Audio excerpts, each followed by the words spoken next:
Each year, half of audiences at many arts organisations are brand new. And of those, over 75% never return. Are we as a field over-prospecting but under-retaining? And what needs to change? Welcome to Leading the Way. Okay, so let's talk about those first-timers and how challenging it is to get them to come back again after their first visit. Eric, are there moments after that first visit that are high-impact touch points that have a really big impact on the likelihood of a first-timer returning? Stephen, I think that's a really interesting word that you use, which is after. But actually, there's before and during that make a really big impact. Like, why wait until after? Like, you come into a venue and there's a point where somebody welcomes you in or not. And how weird does it feel if someone doesn't welcome you into the venue? You don't feel connected. Totally. Think about a know before you go email, right? I think every organization sends some kind of pre-attendance communication to audiences, but rarely are they segmented. Right. Rarely are they speaking to knowing full well that they have different relationships. They have new, they have existing, they have returning audiences attending that performance, but rather than tailoring information that might be relevant and helpful to their particular relationship with the venue, they're just sending a kind of blanket information, which for some who attend regularly is going to feel like, this is the same stuff I see all the time. And for others, it's going to feel like, but I don't know about this, or I have specific questions. I may not know where to park. I may not know which entrance to use, or will you have food and drink available? Plant the idea, right, that you are starting a journey with us that we're really intentional and thoughtful about. So it's clear that we need to think really carefully about what happens before. And yet there is a moment when someone's having their first visit and the invitation to come back is really, really key. If there was one step folks could take after a first time visit, what would that step be that you think would have the greatest impact at changing the opportunity for someone to come back? To ask soon and quickly to get in front of the follow-up. Later on, are we getting a thank you and a welcome back invitation? The timing of that invitation is really important. And this is something we've seen in the field. This is something we've tested, right? It's not a difficult thing to send a follow-up email to ask an audience member to come back. That's a relatively common practice, but there's important nuance there about the timing of that. Oftentimes that is sent, the timing of that communication is sent based on the rhythms of our staff, not based on the rhythms of our audiences. And so when we're talking about that invitation, making sure that it is waiting for them as soon as they pop out their phone, as soon as the performance is open, and there is a message waiting for them right there that is inviting them back, thanking them and inviting them back, maybe with an offer or whatever the next step that they've determined for that audience member is, not waiting until Monday afternoon when the marketing team is sitting down at their desks and being like, okay, I have people I now need to follow up with who attended over the weekend. That's communicating based on our team's rhythms rather than the rhythms of our audience members and their experiences in our buildings. When we talk about the dating analogy, it puts our efforts in the context of the receiver, which is somebody who we are trying to woo.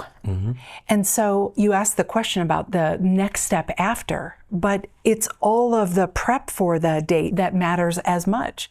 So being able to tell someone, that I'm wearing a tan jacket and I've got readers. And we're meeting here, and I thought about... Exactly. Like, I've actually pre-selected a couple of things. Exactly. There's a glass of something on the table for you when you arrive. There was a marketing director at a really large theater company who used this and came screaming up to me at a conference saying, Jill, my husband on our first date asked me out during the first date for the second. So around timing. And so they put seat back cards in front that said, Jill, we're so glad you're here. And here's the invitation that we'd like to make to you for the next show. And that came out of a task force that they had on their team where they were constantly coming up with tactics and ways to try to get at this better mousetrap. What holds us back from doing these things? So, like, Brad, you just described it. Like, it's sort of a staffing thing, right? And we're back in the office on Monday, so we'll do it on Monday. But why wouldn't we think differently about it? Why is that taken over as the norm versus doing it on the front end and having it ready to go? Well, I think it's about having that intention that understands this segment's really important. This relationship I have with new audiences is really important. This relationship I have with someone who I'm really interested in is really important. So you prioritize things a little differently. You think about it differently. You anticipate, you prepare differently. You're not reactive to be like, okay, I guess I'll call back that person I went out to coffee with last week and see what they're up to. Like if that person is a priority to you, you make the effort and the energy to talk to them at the right time, to talk to them as soon as they arrive. Right.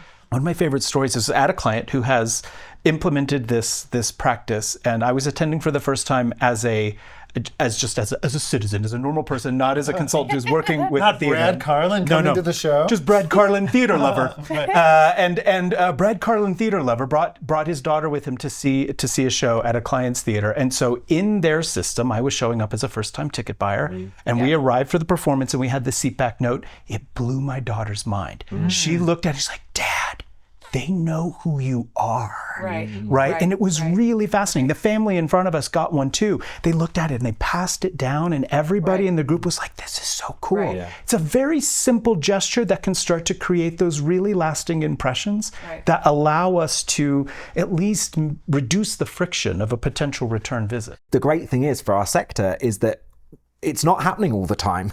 So it's an opportunity. It's a huge opportunity, because how often do you get acknowledged in that way? You asked a really interesting question, which is, why doesn't this happen? And you said, the data tells a story about the volume of people that are at risk in our databases today, right? And a big chunk of them are first-timers. On a volume basis, the field is seeking new, and retention rates are really low. So we've got this big volume of people, and all of this work. Like if we were to change our website so that a chatbot came up and said, "Hi, Jill, you're new. We're so glad you're coming," and said something interesting. Same thing happened on the phone. The pre-event email said, "Jill, do you know where to park?" And then all the steps. You do that, and if you get like what, Brad, 1% of them to come back, it feels like you've done all this work. That's all we've gotten. And yet, I'm going to brag on the Houston Ballet. Andrew Edmondson, marketing director, for 10 years, after every single performance, he was doing this thing, mechanized it. And they saw 10 years of growth in frequency of patron return, year on year. And who sees that kind of 10-year package growth and size of package growth? It's remarkable. It took a lot of discipline.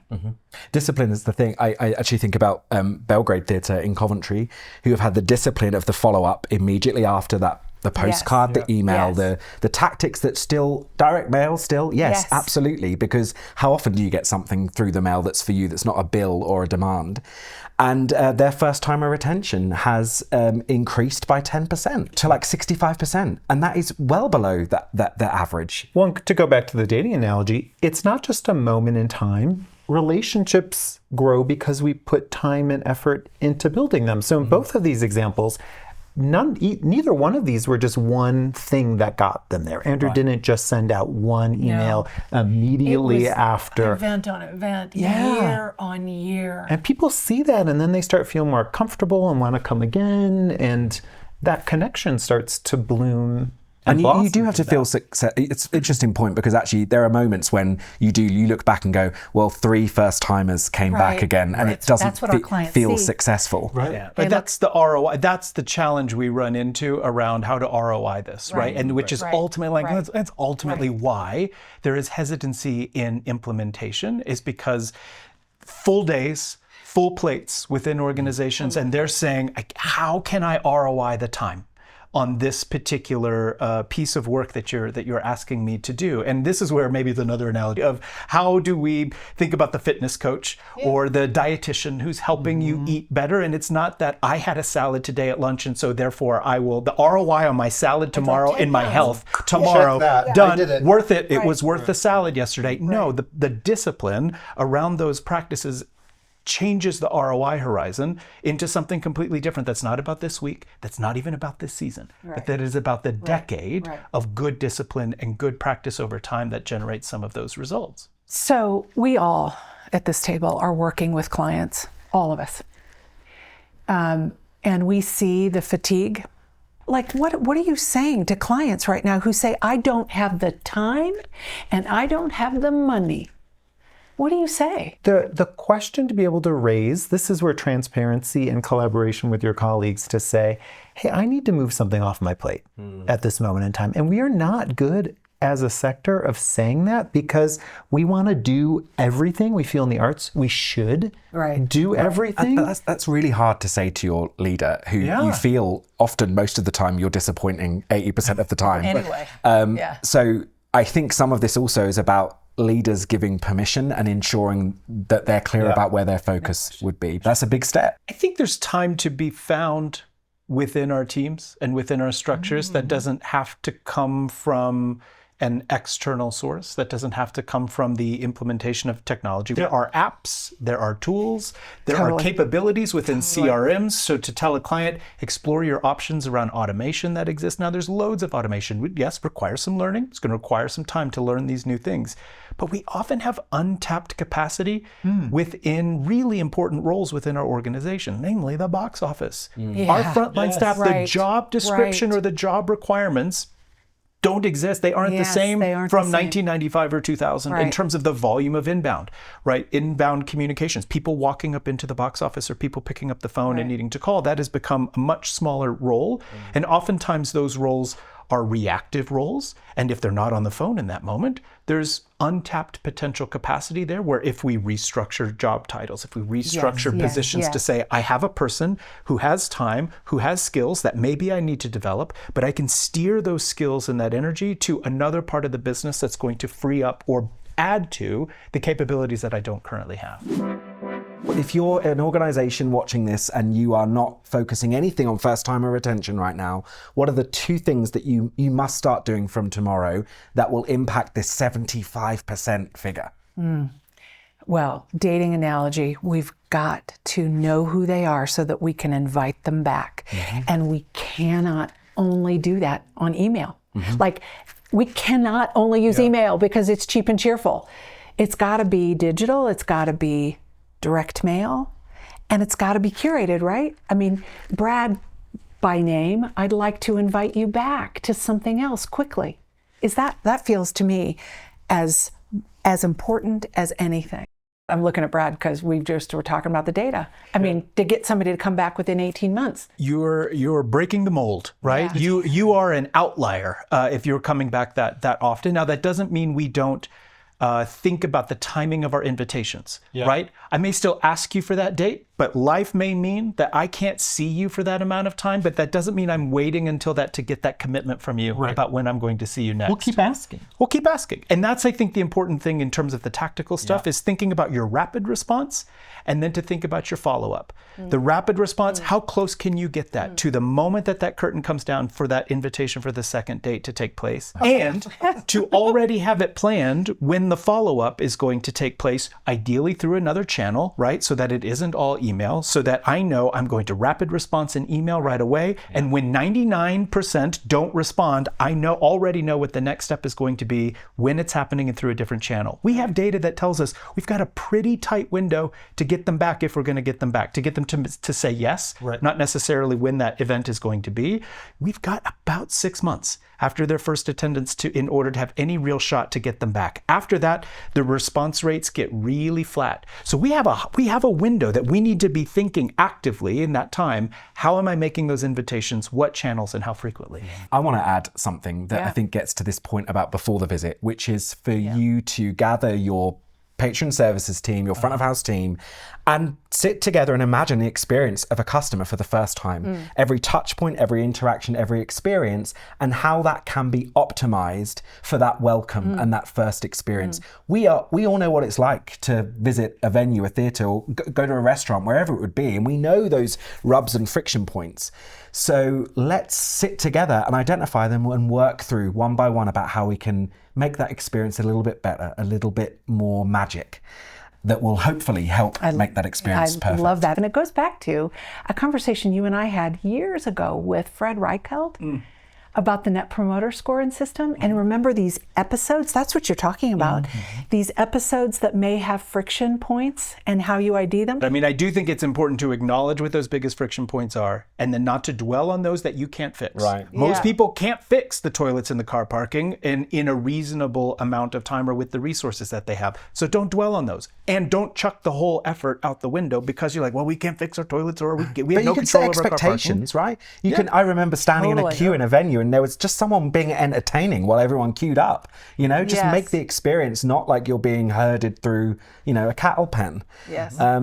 So there's ways. So there's the experience, and then there's what's on stage and the impact that programming has on retention and both first-timer retention and also this point around recency. There's a new methodology that we're talking about. We're using words called magnets and honey for programming. Yeah. Can you give us a bit of an introduction about what those words mean and maybe how a magnet or a honey piece of programming can have an impact on retention? Yeah. So I think we've really, over time, we can't ignore how vital the role that what we're putting on our stages, how vital a role the programming plays in shaping the relationships that we have with audiences. It is a critical part to understanding the relationships with our audiences, how to drive recency, how to drive frequency, how to increase customer value over time. And so we have been working on ways to better understand how we can impact that link between what's on our stage and the relationships that we have. And sometimes it requires us, thinking about roles of programming, just as we would roles within our organizations, like within our teams, and on stage, right? Yeah, exactly. Job descriptions, right? Or a role as a character in a play, right? Yeah. This is the role that I play. Sometimes it's, you get to be, as Eric often was, the leading man, or other times it's an ingenue, and other times it's a clown, right? And so, but you're playing a role. And you know what your role is and how it contributes to the larger narrative. And we have this in our staff as well, right? Not every person who works within an organization has the exact same job description. We have tailored job descriptions to achieve particular outcomes, how we measure effectiveness, how we measure performance within our teams. We wanted to bring that thinking to programming as well, not by saying good art, bad art, do less of this art, more of that art, but rather how do we get really clear about the job descriptions? Can programming be magnetic, or is programming more like honey? And think of a magnet that if it's programming that is magnetic, it is pulling people in. It is drawing new people in, it's drawing people in from the database, but it is pulling people in. And there is different programming that acts more like honey, which is what is keeping them around, which is what is making them sticky, quite literally, to the organization. And that balance and understanding the programming that we need both. If we had all magnets, we couldn't sustain. If we had all sticky honey programming, we couldn't pay our bills. So what is the right balance? What is the right sequencing of this programming so that programmatic decision makers, marketing folks, and even fundraising and development professionals can be speaking the same language about the role and impact that our programming is going to have? If we have too many magnets, I imagine there's a revenue correlation between magnets and honey, right? It sounds to me as though magnets will be taking the lion's share of revenue. And why would I not have a program full of magnets if that is paying the bills and covering my expenses? There is a financial element to the way we think about magnets and honey that runs in a different axis. So think about magnets and honey as your x-axis, right? And we're just looking at the draw and the audience. How much of this is about drawing new people in versus how much of this is about programmatic stickiness within that programming. So think about your 4 quadrants. You've got magnetic programming that may have low financial impact, right? Think about programming, for example, that's targeted towards very particular communities, or is outreach or participation focused. It is not actually about driving revenues, but it is about engaging new people. It is can still be magnetic, totally. right? Can still be magnetic, but it's not actually about the money. And you can have up here in the top right something that's actually very sticky. That is your bread and butter. That is a show. I know for many of my UK clients, for example, this is like where Panto sits. Panto has high levels of loyalty and stickiness and doesn't have quite the new to file attraction that we see in other programming, but it is vital financially. And so it sits over here in this quadrant, which is super sticky, but also has a high financial score. So just because something is magnetic doesn't actually mean it's the big blockbuster that's going to bring in loads of money. We have to kind of balance these things out and understand, where is it about the value of the total attendance versus the value of the audiences and the households and relationships that are attending. And we often say, well, you can blockbuster yourself to death. And so we would be perhaps making a lot of one and done income, but not with the recurring revenue that is sustaining. I always think of that as sugar rushes. Yeah. Like we get these jolts of something, but then we crash afterwards. So it's a little bit of how do you get some sustained calories? We have into data that? on this. So what is the long-term impact of, how do you blockbuster yourself to death? Why does that happen? I think this is a fundamental question for the field. Yeah. Actually. Do you care? Do you think you need, as you pencil it out, recurring income or not? And if you're only doing annual budgeting, then it may disguise your need for recurring revenue, because if we have recurring revenue, the cost of maintenance and the cost of delivering on what the business produces decreases. And that is the promise in recurring revenue. When every dollar, pound, euro matters right now, my only metric of success right now is that figure. So how can we think about it differently beyond, that show didn't hit its revenue goal, so it's a failure?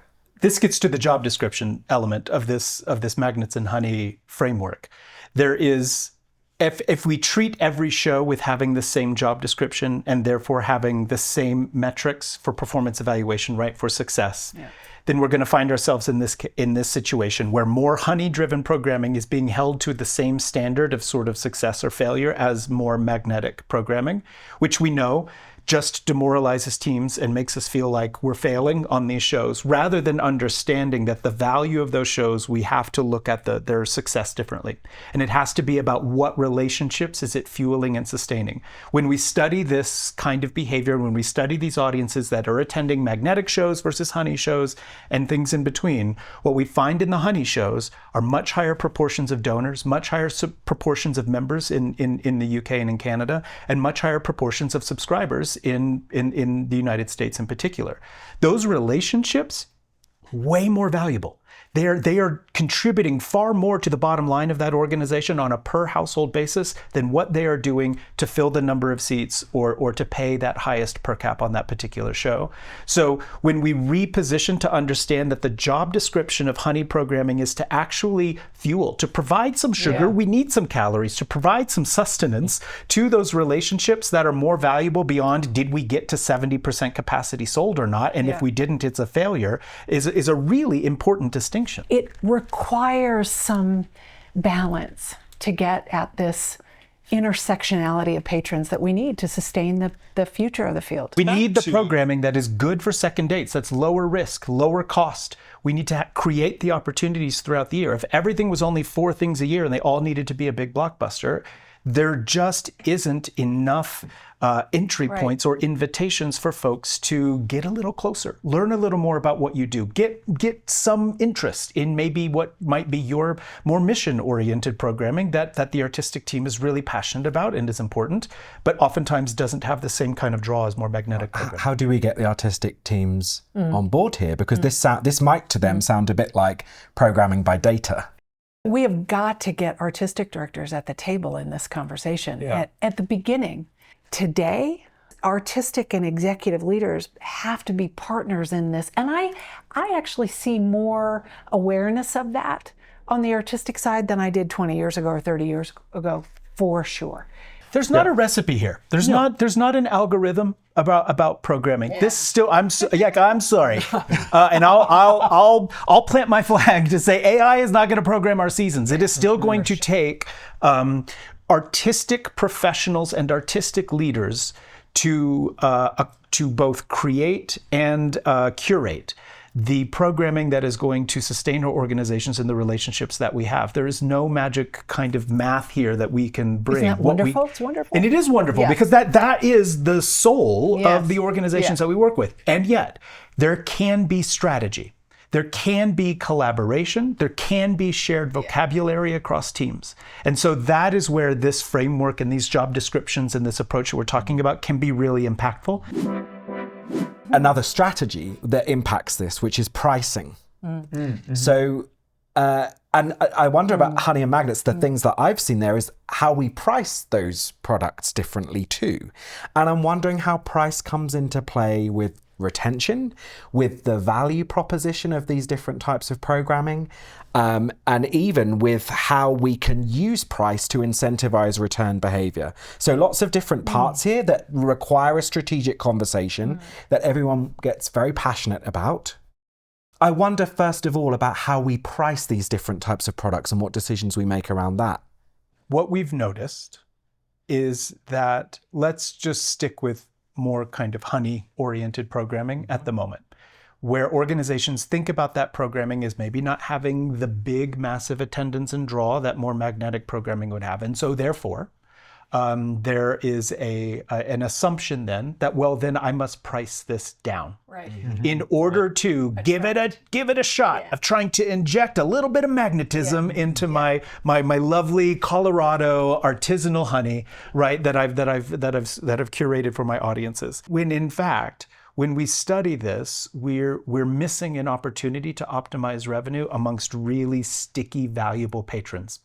These are some of the least price-sensitive buyers that we have within our organizations. And if we had just reoriented that conversation to say, we can be okay with having perhaps lower volume of attendance, higher average ticket prices, because actually the value of those customers are really important. And we can be okay with that house being 40, 50% sold, and we can have a higher ATP than the show that we need to have the higher price, higher volume kind of show.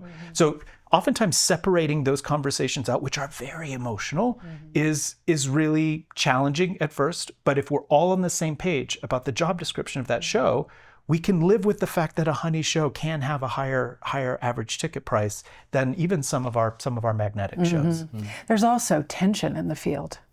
Mostly the folks we engage with are charitable or nonprofit organizations. And so when we do have a magnet, the blockbuster kind of magnet, there is discomfort in pushing price too high, in preventing people from attending. I think we have an obligation for the institutions that provide and curate creativity in communities to leverage demand when it exists. And so the question about how high is too high, like what the price table wants to look like for those blockbusters, how many, but how high is too high? And you look at what Denzel and Jake are getting on Broadway right now, what Hamilton got. Is that too high if you're a nonprofit charitable institution? I think this is where we really have to make sure that we're using the right data to help take the emotion out of it, the politics out of it, everything that we can out of it, so that we can let's just be led by the data here. And of course, there's strategic implications. There are values and audience development objectives and all of those things that have to come into play in that strategy. But some people don't want to look at data because it doesn't tell the story that they want to hear. And yet, discounts do attract people, right? Yeah. When we do buy one subscription, get the second one at 50%. When we say theater for all, and every seat's $35, more people come. But do they come back? There it is. It is. So it's like we pay. There's trade-offs. So it might be a legitimate discussion or decision post-pandemic to say we must grow volume. And one of the tactics in our toolkit is to use price to grow volume. But then going back to our earlier conversation, then are you prepared to invest in retention? Because it's going to be harder. Maybe. I talk about dynamic pricing as not just being about maximizing revenue on the bottom line, but that's market research. that is telling you right. what the market is really willing to pay. That's real data. That's no longer guessing in the marketing room to say, well, how much do you think we should charge for this show? I don't know. I think people will pay this. I think people will pay that. That's a lot of what drives those initial decisions in setting price for product. But with dynamic pricing, over time, applied rigorously, applied with discipline and measured with data along the way, you will get real actionable data that says, no, I know what this market will pay for this product. We have found a price point, and we can start much closer to that price point and actually generate more meaningful revenue off of the research that was come from dynamic pricing, as opposed to the incremental £2 or £3 or the incremental $5 here or there. It's the research part of it that I don't think people are talking enough about. They're just talking about the sticker shock that's a really good point. of dynamic pricing. And it takes away, like, are we charging too much? Like, it gets that fear perhaps out of that discussion and conversation. I want to help folks listening that are having these conversations every single day. My show is not selling, and therefore the prices must be too high. Yeah. Are there 1 or 2 data points that you would recommend immediately if that conversation is happening and emotions are high, pressure is on, what can we look at? What 1 or 2 data points can we look at that will help in this conversation? How much inventory do you have available at your lowest price point? And what is that lowest price point?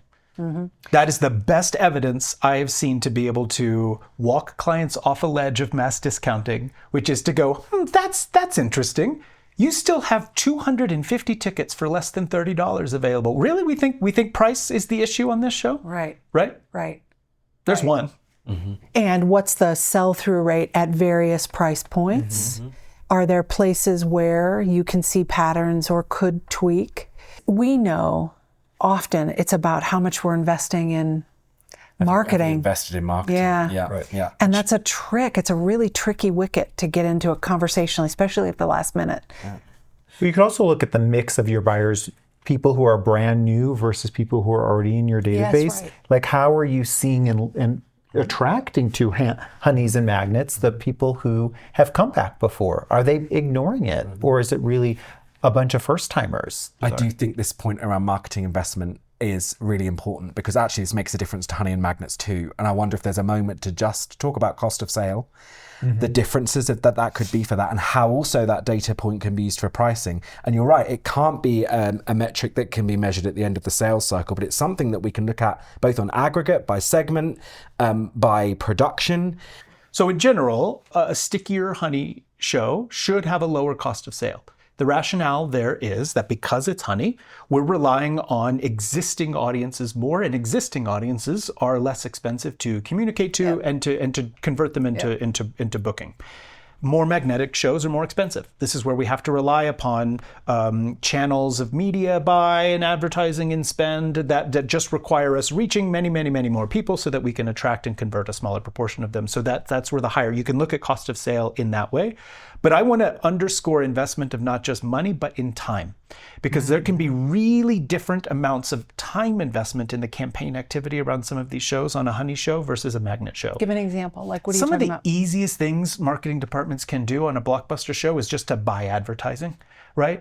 Big cost of sale, low time investment, right? You're giving a brief to a firm and saying, here are the channels, or here's what we want to see. Here's a lot of money. Go make that. Go make that TV ad for us. Go get it out there, right? High visibility, high cost, relative low time investment from the marketing staff.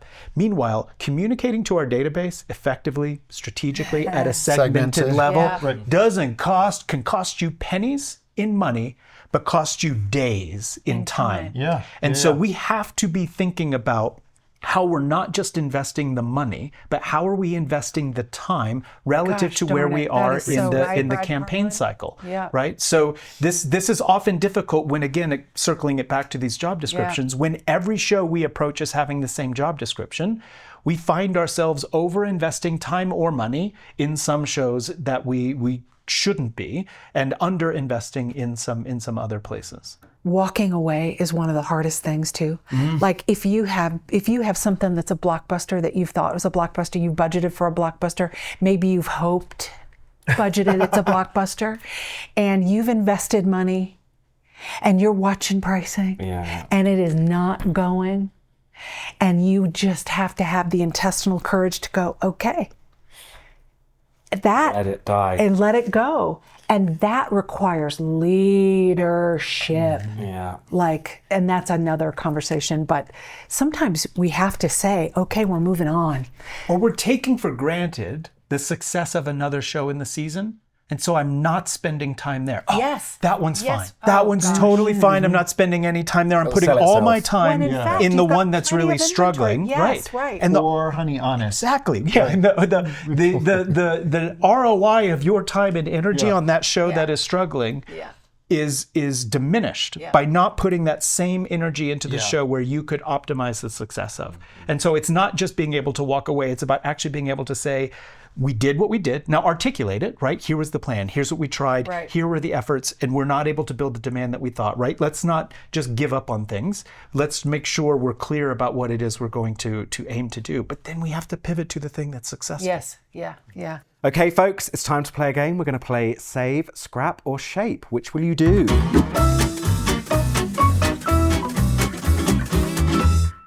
Welcome to Save, Scrap, or Shape. Team, I am going to give you a selection of retention tactics, and I want you to decide if you're going to save it, scrap it, or shape it. Are you ready for your first one? Ready. Okay, first retention tactic, the post-show survey. Will you save, scrap, or shape? 3, 2, 1. Oh, 2 shapes and a scrap. Mine's actually chape. Accent mark. Why are we shaping the post-show Well, we're going to survey? chape our post-show surveys that in a way that is allows us to segment. We need to be able to know who are we listening to. We may want to have different questions to different segments. We may want to have different timings of our surveys to different segments depending on their frequency. So we can't tune our listening of the responses unless we know who is actually getting the survey and how are their questions being responded to differently than others. So shaping the surveys to include segmentation, that's important. Okay, Eric. Shape it by putting it on a diet. Less questions. Who wants to answer 20 questions after going to a show? 2 or 3 at the most. Slim it down. Questions that you can do something with. Yes, actionable. Yeah. Well, So so you're that's scrapping. my point. Scrap it, because if we go back to the dating analogy, if I've gone out on a date with you, then the next important thing for you to ask me is to go out again.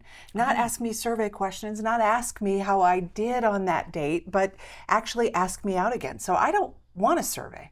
I want an invitation. Could ours combine? Would you say that you could maybe yes. scrap it for some segments, but not all segments? Yes, I think so. Okay, next retention tactic, refer a friend. Save, scrap, or shape.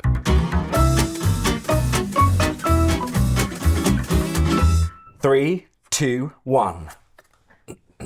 Some saves, 2 saves and a shape. Eric, why are we shaping the refer a friend? Because we need to be thoughtful about what we're asking that friend to do. Have we been mindful of what's the right programmatic ask to bring them in? What's going to get them the most engaged? So I think we often just send those out without really giving it the thought of how to truly bring that person in. So I love the strategy. I wouldn't mind a little more zhuzh around it. Zhuzh. Yeah. You're saving, so no zhuzh for you both? I love some zhuzh. I'm not anti-zhuzh at all. When, in fact, I would rather have our audiences providing the zhuzh for us. Yeah. There is no better marketing. Yeah. There is nothing better or stronger than word of mouth in terms of connecting people and demonstrating their connection and affection for the work that we're putting on stage, encouraging it, amplifying it, making it easy, putting strategy behind it, including, especially on social media. This is a really important tactic to build authentic connection with audiences. The power of referral. We do not talk about it enough as an industry. I remember talking to Fred Reichelt, the founder of NPS, and referral. Our promoters refer more than anyone else.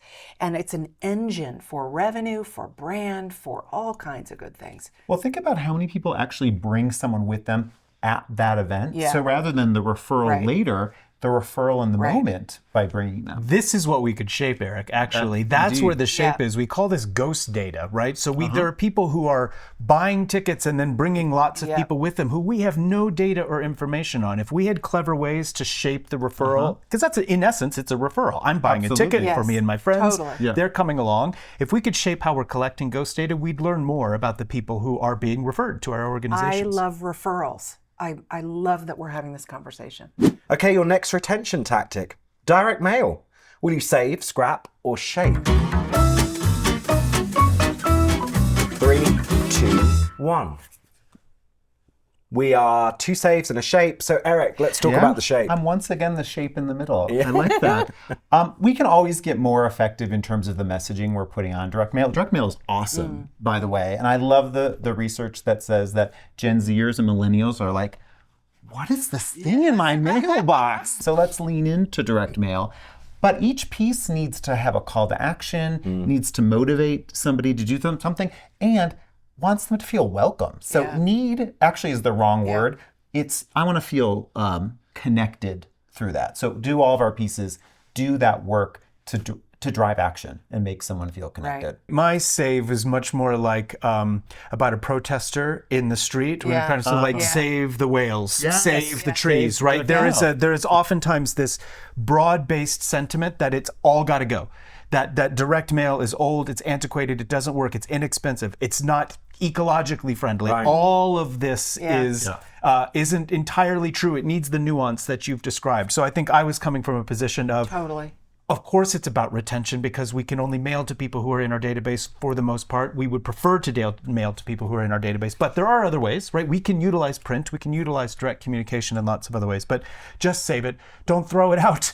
Don't treat it like it's some antiquated thing from the 19th century. It's a powerful communication tool. And ask for addresses. Our databases can't just be full of email addresses. Right. The last thing I'd say is that the pandemic created such a volume of email. Email's cheap, but it doesn't get the same ROI as this present, this surprise and delight. I love calling it a present. That comes in our mailboxes. Yeah. So it's a way, the environmental thing is a thing, but there are ways to do this with the right kind of paper and by segmenting and targeting so we're not spraying and praying, but we're using this very powerful communication tool. I'm a big fan, have always been. Okay, folks, our final retention tactic, the seat card welcome. Will you save, scrap, or shape?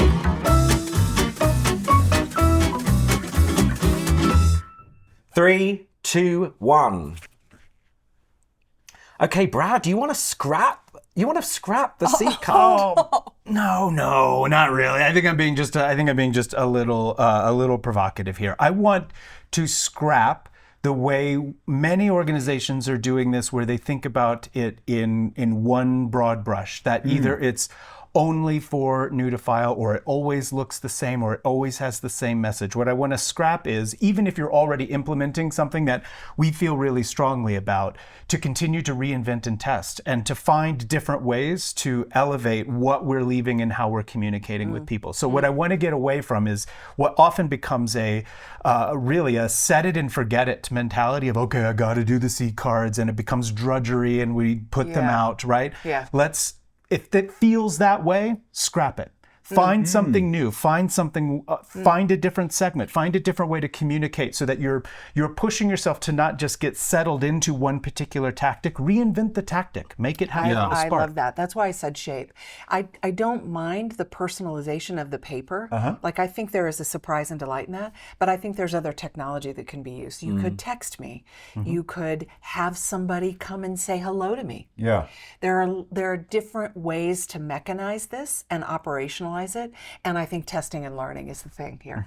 And pump up the volume of it. It works for the person who receives it, Yeah. but actually the other audience is the people who observe that, 100%. what happened on Jill's phone? Yes. She just got like an alert that excited her. Or Brad's got that card on his seat. How did he get that? But if the card's small and quiet, the impact will be small and quiet. So think about maximizing. All it's demonstrating is how we are focusing and putting the relationships with our audiences first. And we are actively looking for different ways to connect with them, to engage with them, to make them feel special.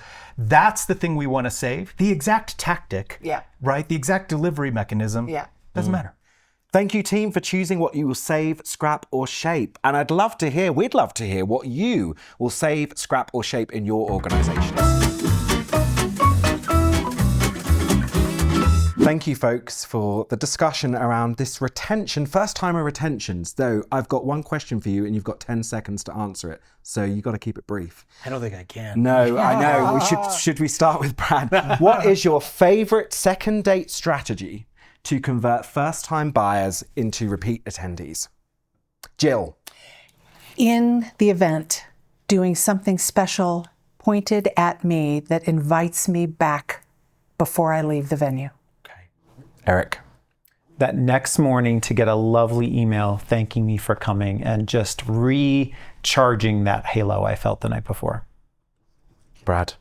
I really like both of those, Yes. but I Yeah, would but have a new also one. add that the pre-show communication, going above and beyond to recognize, appreciate, and persuade and pre-influence the experience of my first-time attendee. Thank you, folks, for this discussion on retention.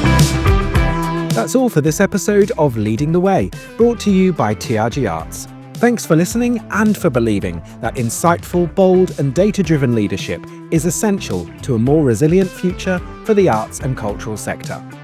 Make sure to subscribe to Leading the Way on your favourite podcast platform, and if this episode sparked something for you, please rate and review the show or share it with a colleague. For more insights, past episodes, and to sign up for our newsletter, visit trgarts.com/leading the way.